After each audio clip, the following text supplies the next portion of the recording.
pessoal, meu nome é Giovana Coutinho, sejam bem-vindos a mais uma entrevista especial da semana.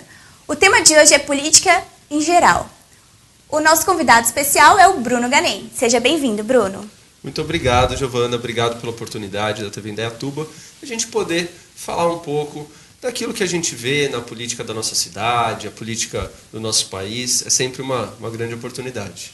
Qual é a sensação do político em pedir voto para uma sociedade que está tão desacreditada ultimamente? Pois é muito difícil ser diferente e assim mostrar realmente que a política ela tem toda a sua sujeira que a gente vê, né? Mas que ela também tem um lado de mudança que é através dela, ou seja, se a gente não gosta da política, é através da política que a gente consegue mudar. É essa dificuldade que a gente tem realmente e é o grande desafio que aparece aí pela frente. Pedir voto sempre é algo que realmente tem uma coisa que...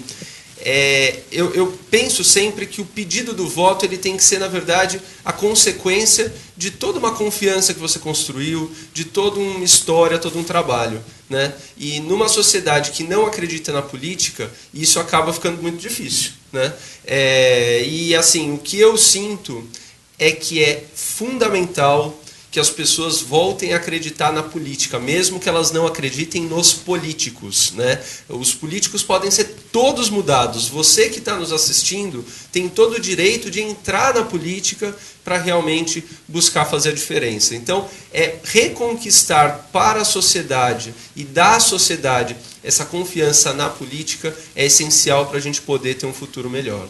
Sim. O cenário político e a sua administração no Brasil, ela é realmente por medo ou por dependência? Cada vez mais. Isso é uma coisa que é assustadora, né? Me assusta e eu tenho certeza que todo cidadão que acompanha aí as notícias vê uma coisa vergonhosa. Né? Porque, imagina, você vê um toma lá da cá, assim, descarado para aprovar projeto A, projeto B, né? Para beneficiar A, B ou C, segmento A, B ou C. Isso é uma coisa que... ou seja, você vê uma fração enorme da sociedade que se vende, né, por alguns interesses, né, outra que acaba sentindo medo de enfrentar, né. Então, essa mudança que a gente precisa fazer no nosso país passa por isso, enfrentar os nossos medos, porque isso tudo está dentro da gente também, né, de fazer esse enfrentamento, né, e ao mesmo tempo entender que nós também estamos muitas vezes acomodados a determinadas conveniências, mesmo que não percebamos, né? Então é essencial que a gente tenha esse senso crítico com a gente mesmo, né? A gente mesmo acaba muitas vezes tendo esse medo de enfrentar, né? Isso acontece não é em Indaiatuba, é no Brasil, é na nossa vida, é na política e fora dela. Então até que ponto realmente a gente acaba fechando os olhos para situações gravíssimas que acontecem. Na sua opinião, o que poderia ser feito para a melhoria dos estacionamentos no centro de Indaiatuba, que é algo que está sendo muito polêmico ultimamente? É verdade. A questão dos estacionamentos ela é muito séria, está prejudicando o próprio comércio, porque a pessoa pensa duas vezes antes de ir utilizar a nossa região central. E isso foi uma coisa, inclusive, que a gente fez através do Fórum Planejando o Futuro de Indaiatuba, o ano passado. Também, até na própria campanha, quando eu fui candidato a prefeito, a gente discutiu bastante isso. O arquiteto e urbanista Charles Fernandes, ele liderou uma equipe de especialistas e fez um projeto muito legal, né, que a gente gostaria, inclusive, que o atual prefeito abraçasse essa ideia, porque essa ideia não tem dono, não. O dono dessa ideia se chama Indaiatuba, né? Indaiatuba realmente poderia fazer isso e ia ser muito bom. Como que funciona? A gente identificou, em primeiro lugar, que boa parte do tempo as pessoas gastam no centro procurando vaga. Ou seja, se a gente conseguisse, num toque de mágica, vamos dizer assim, fazer com que as pessoas achassem a vaga mais rápido, isso já ia agilizar o fluxo. E depois, lógico, aumentar o número de vagas. E realmente as pessoas ficam dando voltas e voltas procurando e às vezes ela cansa e vai embora, ela nem entra no comércio. Então tem essa circulação dos veículos e não tem a circulação do comércio, né? Porque isso agride um pouco, né? Com certeza. E se você parar para pensar que a pessoa que ela está andando de carro, né, para passar pela rua, para ir para outro bairro, etc., cruzar o centro, enfim, sair do centro, ela vai numa determinada velocidade. A pessoa que está procurando vaga, ela vai quase devagar, parando. Né? Então, quer dizer, não dá certo. E aí, qual foi a sacada do Charles? A sacada foi a seguinte, sinalizar as vagas, como alguns shoppings já começaram a fazer. Então, como que funciona isso? Você cria um corredor, né, na verdade seria um anel, né, de fluxo mais intenso, né, mais rápido, né, e as vagas elas ficariam em ruas laterais, sinalizadas com aqueles painéis eletrônicos. Ou seja, quando você está passando na esquina, você já sabe quantas vagas estão disponíveis naquele quarteirão. Nossa, muito bacana. Né, você entra se não vai tiver perder vaga. O tempo, né, de ficar entrando numa rua que não tem nem vaga. Não tem nem vaga. E quando você entra, você já vê uma luz em cima de cada vaga, verde ou vermelha. Com certeza, todos já presenciaram isso em alguns shoppings, e isso seria bem interessante, que é o projeto Novo Centro, né, e agilizar muito, inclusive aumentar o número de vagas também, porque permitiria separar o que é uma via de fluxo de uma via de estacionamento. A via de estacionamento, o fluxo seria bem lento, porque é só para estacionar. E a via de fluxo poderia ser mais rápida. E as vias de estacionamento, inclusive, teriam vagas em 45 graus. Isso ia aumentar em torno de 25% o número de vagas no centro. Sim. Sobre a segurança, você acha, aqui de Indaiatuba, você acha que ela regrediu ou que ela melhorou? Olha, recentemente ela está estável, num patamar que não podemos considerar ruim. Né? Às vezes o pessoal até fala, pô, mas você é oposição, você fala bem. Eu falo que é certo. Eu entrei para a oposição, né, até por uma questão de significado, para poder fazer parte de um bloco que contrapunha a administração. Mas o meu foco sempre foi a independência. Se é para falar bem, a gente fala bem, se é para falar mal, a gente fala mal, e acabou. Né? E seria muita injustiça da minha parte falar que a segurança pública de Indaiatuba ela está, por exemplo, das piores da região. Não está. Né? Agora, o que eu acho que a gente tem como uma luzinha amarela aí para a gente observar é que o grande avanço na segurança pública de Indaiatuba aconteceu por volta de 2009, 2010, quando se instalou o sistema de monitoramento, o sistema de câmeras. Tem todo o bairro de entrada e saída, né? Exatamente. Agora, de lá para cá, aquilo lá foi um diferencial enorme no Brasil inteiro. Ótimo. Agora, qual o diferencial que a gente criou esse ano na segurança pública? E o ano passado? E no outro? Então, isso, avançar na tecnologia é essencial, porque se você perde o diferencial, né, você acaba começando a não afugentar mais os criminosos. O criminoso tem que pensar o seguinte, que vir para Indaiatuba é furado, ele vai ser preso. Né? Enquanto a gente tiver como uma referência tecnológica, ótimo. O dia que a gente se tornar mais uma cidade, a gente vai passar a ter os mesmos problemas que todas as cidades. Então, me preocupa no sentido de que nós estamos numa posição boa, mas não estamos garantindo o futuro. Então, a gente tem que pensar no futuro da segurança pública de Indaiatuba. Muito bom. A saúde pública aqui, ela conseguiu arrecadar 350 mil para respiradores. Como que você vê essa conquista? Isso foi muito importante. Essa foi uma emenda que eu pedi para a deputada federal Renata Abreu. Ela prontamente aceitou meu pedido, eu expliquei a situação. Ao contrário da segurança pública, onde nós somos das melhores da região, na saúde nós somos das piores da região. E eu sei que é até chocante para você que está nos assistindo pensar que uma cidade tão bonita, tão organizada, né, e tão rica, e que numa coisa que é tão essencial fica lá atrás. A gente está sempre entre a terceira, quarta, pior mortalidade infantil. Lamentável. Quarta, pior expectativa de vida. Ou seja, peraí, se a gente está vivendo menos que as outras cidades, é sinal que algo muito sério está acontecendo. E como a mortalidade infantil é o maior problema, né, a gente resolveu ir atrás. Não adianta assim, lógico, eu vou para a imprensa, eu questiono, mas o que eu posso fazer a mais? Eu sempre me questiono isso, né?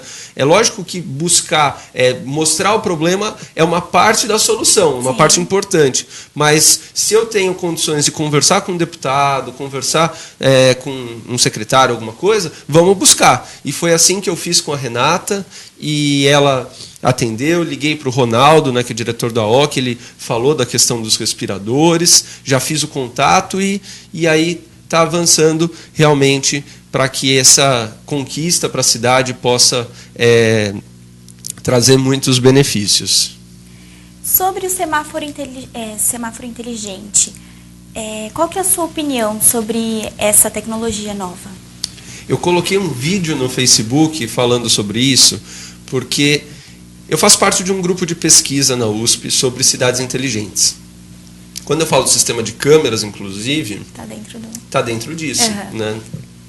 E o semáforo inteligente hoje, eu acho que é uma grande oportunidade. A gente pode melhorar muito o fluxo aqui na nossa cidade dessa maneira. É muito fácil entender como funciona o semáforo inteligente. É assim, com certeza você que está nos assistindo, você, Giovana, com certeza já ficou parada no semáforo, né, vermelho, e você olha do outro lado, não está passando ninguém. Você tá e tem lá. Alguns absurdos que aqui em Indaiatuba tem uns semáforos que tem mais de 1 minuto, e aí você fica esperando e não tem ninguém passando do outro lado, sabe? Isso é meio ridículo. Então, quer dizer, tá errado, né? Com certeza. O bom senso nos mostra que está errado. E a gente já tem tecnologia para resolver isso, né? Já temos cidades que... Mogi das Cruzes, por exemplo, está com esse sistema, né? É uma tecnologia simples, não é coisa de outro mundo. É um sensor que identifica, poxa, peraí, não tem ninguém esperando aqui.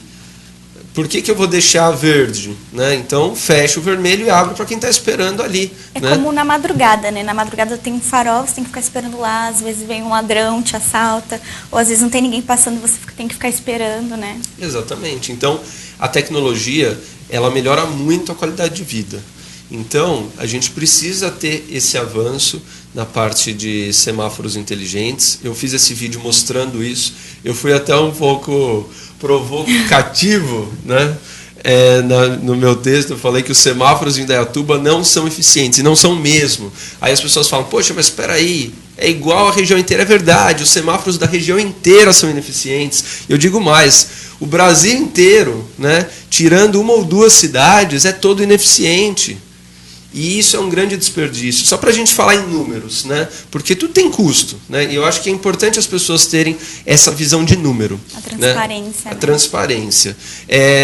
Estão fazendo um viaduto, né? Vamos dizer assim. Tecnicamente é uma obra de arte que chama, ali na região do Jardim Hubert e tal. Né? Isso faz com que, na prática, você permita ter um fluxo melhor, o tempo de semáforo diminui, ou seja, você deixa o semáforo mais eficiente, né? Você diminui o tempo de espera. Para você ganhar aí 10, 20 segundos nesse trajeto, você gasta milhões, certo? Um semáforo inteligente, ele consegue gerar essa eficiência com um custo muito menor. Para você ter uma ideia, um semáforo inteligente, ele custa na faixa de R$30 mil. Significa que com a obra de um viaduto, que vai melhorar um semáforo, você conseguiria transformar todos os semáforos de Indaiatuba em semáforos inteligentes, ou seja, você melhoraria a vida da cidade inteira, e não só um ponto, você não para em um semáforo só. Né? Então essa é a proporção. Né? As cidades que estão avançando nesse sentido estão tendo um resultado muito legal. Aliás, estou falando de semáforo inteligente, mas o próprio sistema de câmeras sempre pode evoluir bastante. Tecnologia na área de saúde é fantástico. Precisamos evoluir, né? Como que você vê a imprensa no mundo político? A imprensa ela é essencial para fazer com que as pessoas tenham as informações, saibam aquilo que está acontecendo, né? É muito importante, né? A imprensa é aquela que cutuca, que vai colocar o dedo na ferida, né? Mostrar aquilo que realmente está acontecendo, né? Eu vejo que a imprensa livre ela é essencial, né? Infelizmente, a gente sabe, né? E eu tomo a liberdade de falar aqui, inclusive, porque eu vejo que a TV Indaiatuba ela é uma imprensa livre, né? Aliás, pela própria característica, ela está na rede, né? A rede é livre, isso é muito bonito, isso é muito bacana. Agora, a questão dos recursos públicos, né? Quando existem os anunciantes, né? E os governos, eles escolhem, não, eu vou dar para o amigo a verba publicitária e não vou dar para o outro, aí começa a acontecer a distorção. Então, o que eu acredito é que a imprensa ela não pode ser refém. A imprensa ela tem que ser livre e os governos não podem tentar, vamos dizer assim, manipular, tentar oprimir, utilizando de instrumentos aí dos mais diversos, inclusive a própria questão do recurso que é público para bem comunicar a população. Então, eu acho que a gente está muito próximo de dar mais esse passo evolutivo aí em termos de democracia. A imprensa é essencial, e a imprensa, quando é livre, como é a TV Indaiatuba, aí sim é fantástico. Nós vamos para os comerciais e voltamos já já. Não saia daí.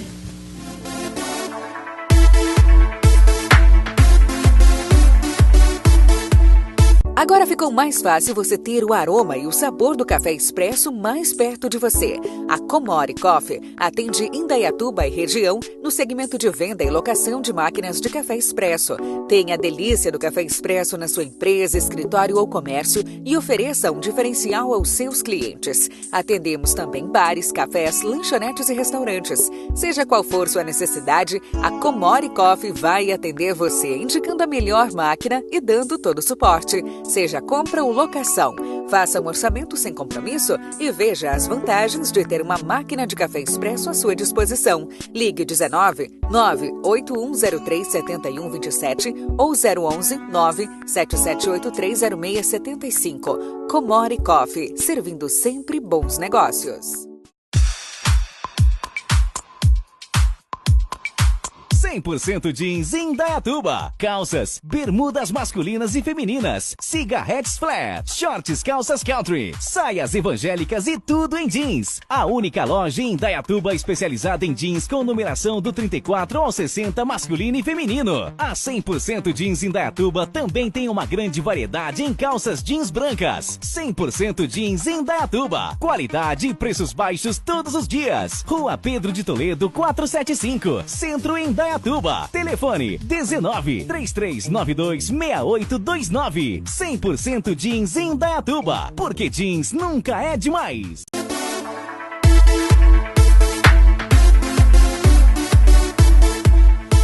Voltamos com mais uma entrevista especial da semana e o nosso convidado é o Bruno Ganem.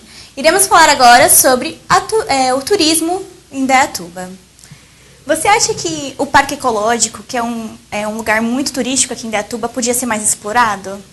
Eu acho sim. Aliás, o próprio turismo em Indaiatuba, eu vejo a cidade com um potencial muito grande. E ele é falho, né? Exatamente. A gente vê, por exemplo, São Paulo é a cidade brasileira que mais arrecada com o turismo. Ou seja, olha só, em São Paulo, por quê? Porque faz o turismo de negócios, né? Indaiatuba está próxima de São Paulo, de Campinas, enfim, tem uma característica muito boa para receber esse turismo de negócios. Indaiatuba já tem, mas poderia ter muito mais. Gostaria de perguntar, se você pudesse responder, por que o turismo no Parque Ecológico é só num pedaço, não continua no parque inteiro? Porque tem alguns lugares que não tem. Igual bem no final do parque não tem nada, só tem mais ali na região do centro. É verdade. As atividades, né, no turismo, aliás, você tocou num ponto muito interessante, que a atividade, a recreação, o lazer, né, ele serve tanto ao turismo, trazer a pessoa, né, quanto para o próprio morador da cidade. Porque tem gente que no final né? do Parque Ecológico tem que andar até o meio para poder passear, levar seus filhos para brincarem. Por que não é espalhado pelo parque inteiro, né? Pois é, seria muito bom. Até porque se você promove lazer na cidade, né, além de você melhorar a qualidade de vida das pessoas, você evita que a pessoa saia da cidade para fazer lazer em outra cidade, gastar em outra cidade. Isso é muito importante. A gente está falando de geração de empregos, de gerar renda, de gerar arrecadação, né? Então é muito importante mesmo, né? Ter esse lazer realmente pegando todo o parque, né? O lazer em Indaiatuba, por conta do Parque Ecológico, por conta dos restaurantes que a gente tem, por conta aí de toda essa nossa estrutura, a gente poderia ter um turismo gastronômico e cultural, ou seja, um turismo de fim de semana, né? Eu penso que Indaiatuba poderia, por exemplo, fazer um trabalho visando atrair as pessoas de todo o entorno. Se você fizer um raio de 50 quilômetros a partir de Indaiatuba, você engloba milhões de pessoas. Então, quer dizer, milhões de pessoas que poderiam vir para Indaiatuba num domingo almoçar, poderiam vir no domingo fazer um passeio e, prioritariamente, vão acabar gastando no município, vão gerar renda para a nossa população, vão gerar arrecadação. E conhecer a cidade também, porque tem muita gente que não conhece. Com certeza. E isso, e até voltando no turismo de negócios, às vezes a pessoa vem para Indaiatuba, por exemplo, para participar de uma feira de negócios, né? E um empresário, por exemplo, esse empresário conhece a cidade, conhece a estrutura, gosta e traz a empresa dele para cá. Então o turismo é um verdadeiro cartão postal, né? Até fazendo um trocadilho, mas é uma realidade. Então, acho que a gente teria condições realmente de fazer um turismo muito interessante. Sobre a nova rodoviária que está sendo construída, qual que é a sua opinião? Porque, pelo que eu vi, ela é bem distante do centro, né? Como que as pessoas... você acha que vai melhorar ou você acha que vai dar na mesma? Porque a rodoviária do centro, ela está mais propícia a mais pessoas, porque ela está mais perto da sociedade. Agora, a outra, como é distante, o que você poderia falar para nós?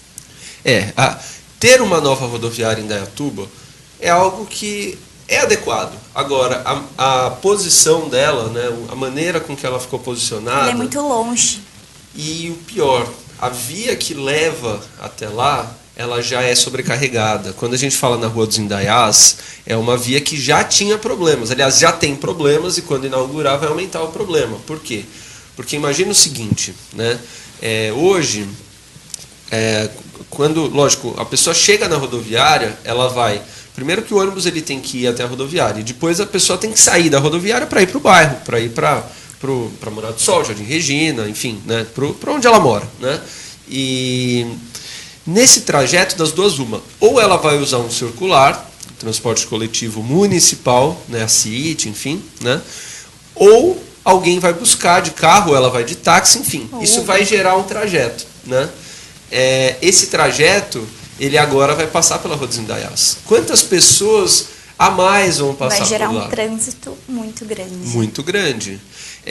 Infelizmente, apesar da necessidade, eu até tinha um abaixo-assinado alguns anos atrás, pedindo a instalação de uma nova rodoviária em Indaiatuba, modernizando esse setor, agora acabou sendo feito de uma maneira atropelada. Então você acha que não teve uma estratégica na hora de ser construída? Faltou planejamento. É tão nítido que faltou planejamento que, para você ter uma ideia, começaram a obra à beira da rodovia da SP-75 sem conseguir as autorizações necessárias da SP-75 para poder linkar ali o fluxo. Ou seja, também tem o problema do lado de lá, para a rodovia, como que os ônibus vão entrar, vão sair. Ou seja, é muita falta de planejamento para algo tão sério que envolve tantos recursos, né? Então, realmente é necessário, mas a maneira com que foi feito acabou sendo... atropelado. Karen, deixa eu te perguntar, uma coisa que eu fico indignada aqui na cidade de Indaiatuba é sobre a isenção do pagamento do pedágio no desvio. Ali a gente tem a isenção, só que no pedágio do município a gente não tem essa isenção. Por que isso, né? Por que a gente não pode liberar para a gente passar pelo pedágio do município sem pagar? Pois é falta de força política perante o governo do Estado. Indaiatuba está enfraquecida perante o governo do Estado. Isso olha só, vou até dar um exemplo aqui recente. Primeiro que a gente sabe, quem acompanha a história sabe que o pedágio ele sai de uma cidade, vai para outra e tal, conforme as forças políticas. Agora, um outro exemplo. Eu comecei o abaixo-assinado pedindo que existisse a isenção para para os moradores de Indaiatuba. Já teve mais de 10 mil 10 mil assinaturas, né? exatamente. Aliás, se você ainda não assinou, entra na minha página, eu vou postar novamente esses dias, inclusive, né? Para você participar, é muito importante essa mobilização. Importante. Eu pedi ajuda para o deputado da nossa cidade, né? Até porque eu acho que ele está lá para ajudar auxiliar, a né? sociedade. E acho até que se a gente está fraco perante o governo do Estado, não é tão simples falar, a culpa é dele. Não, está fraco, precisamos fortalecer de alguma forma, né? Vamos buscar. Enfim, pedi para ele agendar uma reunião com a Artesp, registrei por e-mail, até coloquei na minha página. Até hoje ele não providenciou esse agendamento. Claro que a gente aguarda e claro que a gente vai procurar outros deputados. Né? O importante é ter esse respaldo. Mas ele próprio, né, anunciou pouco depois que conseguiu a isenção dos veículos da prefeitura na praça principal. Aí fica o questionamento. É bom? É da prefeitura e não então, da população. Gente, é ótimo. O fato dele ter conseguido a isenção para os carros da prefeitura significa que a gente vai economizar dinheiro público, que vai para a saúde, para a educação. Então, é uma ação excelente. Sim, com Agora, certeza. se há condições, se tem condições da gente conseguir uma isenção para a prefeitura, por que a gente não tem condições de conseguir para a população? Exatamente. Né? É um cabo de guerra. Né? E porque ali também, no desvio do pedágio, estava acontecendo muitos assaltos, né? Estava ficando muito perigoso. Porque é um lugar que não tem tanto movimento, só passa os carros. Então, à noite, principalmente, ou na madrugada, estava tendo muita ocorrência. Muito, muito mesmo. E então, eu vejo essa questão como vamos dizer assim, a gente está medindo força com a concessionária, com a Rodovia das Colinas, né? E hoje eu diria que a gente está perdendo feio, né? Então está na hora de a gente se fortalecer. E como que a gente se fortalece? A gente se fortalece, em primeiro lugar, se mobilizando. Nós, população, precisamos nos mobilizar. O abaixo-assinado é muito importante nesse sentido. Outra coisa, temos um deputado que está auxiliando a cidade, que está lá em nome da cidade. Ok. Não está sendo suficiente, vamos procurar outros deputados. É o que eu estou fazendo. Eu estou entrando em contato com outros deputados, né, para unir força. 2 é melhor que 1, 3 é melhor que 2, e se a gente conseguir lá ter a bancada de Indaiatuba, tá talvez ótimo. não todos de Indaiatuba, mas deputados que estão lá olhando para os nossos interesses da cidade, é muito importante. Infelizmente, a cidade cresceu muito e a nossa representatividade ela continua a mesma. Sim. Como é que está a lei dos fogos de artifício aqui em Indaiatuba? Principalmente aqui no final do ano que está chegando, Natal, Ano Novo. A questão dos fogos, Indaiatuba já teve algumas legislações bem diferenciadas nisso, sim. Já na década de 90, o vereador Linho ele propôs uma lei proibindo a comercialização e, recentemente, o vereador Arthur Espíndola proibindo que se solte fogos, né? A comercialização foi entendido que estava ok, a questão de soltar fogos tem um debate aí na justiça se é possível proibir ou não, né? Então, isso pode alterar de um dia para o outro, né? Mas por hora realmente está proibido a comercialização dos fogos. Legal. Como que está o emprego aqui em Indaiatuba? Tem melhorado ou não? Ou só tem gerado mais desemprego? O desemprego em Indaiatuba ele é preocupante. Indaiatuba, historicamente, gerou mais empregos do que a região. Agora está acontecendo o inverso. Nesse último ano, por exemplo, existe o CAGED, né, que ele define o saldo de empregos, né, mês a mês. Todo mês essa estatística ela é divulgada. E você consegue ver por cidade, você consegue ver por segmento, né? E o Brasil, ele começou a gerar um pouquinho de vagas, ou seja, ficar no azul, né, ficar positivo. Mas na Indaiatuba não. Em Indaiatuba negativo em muitos desses meses. Ou seja, o Brasil gera emprego e Indaiatuba não gera. Isso preocupa. É triste. Porque Indaiatuba sempre teve uma importância regional, a líder, vamos dizer assim, uma liderança regional, e está perdendo essa liderança. Ao contrário, empresas saindo daqui e indo para outras cidades, inclusive da própria região, como é o caso que todo mundo acompanhou da própria Cobrec, né? Sim. TMD. Vamos ver, vamos torcer para melhorar, né? Com certeza. Sobre o bairro... Aliás, desculpa, deixa eu fazer um comentário em relação a isso. Eu tenho buscado, até conversando com a própria deputada federal Renata Abreu, eu vou visitar alguns setores, né, para buscar apresentar a nossa cidade. Eu não sou vereador hoje, né, mas como cidadão de Indaiatuba, temos os vereadores lá, o Ricardo Franço, o Arthur Espíndola, o Alexandre Pérez. Nós temos sim, aliás, todo cidadão de Indaiatuba tem condições sim de lutar pela nossa cidade. Eu vou buscar esses segmentos para poder mostrar a nossa cidade, mostrar que Indaiatuba tem condições sim de receber essas empresas. Às vezes falta essa proatividade. Sim. Até porque alguns anos atrás se fazia isso, se ia atrás das empresas. Hoje eu não estou sentindo isso acontecer. Muito bom isso. Quais são as melhorias que você pretende levar para o Campo Bonito? Olha, como cidadão hoje eu consigo brigar, cobrar, né, questionar, né? Claro que se é feito ou não depende da administração. Eu não vou aqui dizer que a administração ela está, vamos dizer assim, apática em relação aos questionamentos que a população tem feito ou que eu tenho feito. Não, eu acho que eles têm dado uma resposta adequada a alguns questionamentos, né? A própria questão da mortalidade infantil, que teve todo um questionamento alguns meses atrás, e eles, pelo que eu converso com os vereadores, têm buscado, né? Eu quero ver o resultado, né? E a questão do Campo Bonito é a mesma coisa. A gente tem questionamentos e a gente espera o resultado. Vou dar um exemplo. Um problema que todo mundo reclama lá é a questão da criminalidade, né? A administração ela sinalizou no sentido de viabilizar um espaço, né? Até tem, salvo engano, posso estar sendo injusto, mas parece que o Alexandre Pérez até participou desse processo, né? E a gente percebe que existe uma boa vontade no sentido de viabilizar a construção de um batalhão da Polícia Militar na região, né? Não exatamente no Campo Bonito, mas na região. Isso é importante, né? Vamos ver se efetivamente se concretiza.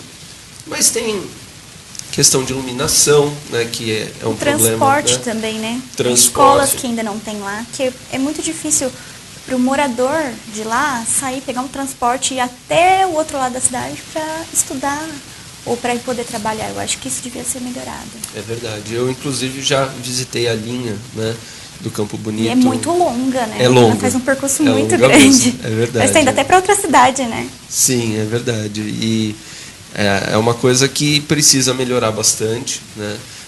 Alguns horários... No começo era terrível, assim, a sobrecarga, né, como lotava, né, continua lotando bastante em alguns horários, mas, enfim, precisa avançar. O Campo Bonito, quando ele foi planejado, ele acabou, é a mesma coisa da nova rodoviária, acabaram esquecendo alguns detalhes, né, importantes. Quando você faz um bairro muito distante da região central, não tem jeito, você tem que levar toda a estrutura para lá. Comércio, tudo, pois né? E se você não tiver disposto, enquanto poder público, a levar toda a estrutura para lá, então não faça lá, faça mais perto, né? Então isso foi uma coisa que a gente discutiu, né, na época. Eu participei, eu estava na Câmara quando foi votado as ex que gerou o Campo Bonito, né? Aliás, votei a favor do Campo Bonito, sim. Questionei e votei a favor, né? Porque eu falei, poxa, olha, botando na balança, é lógico que é importante termos o Campo Bonito, né?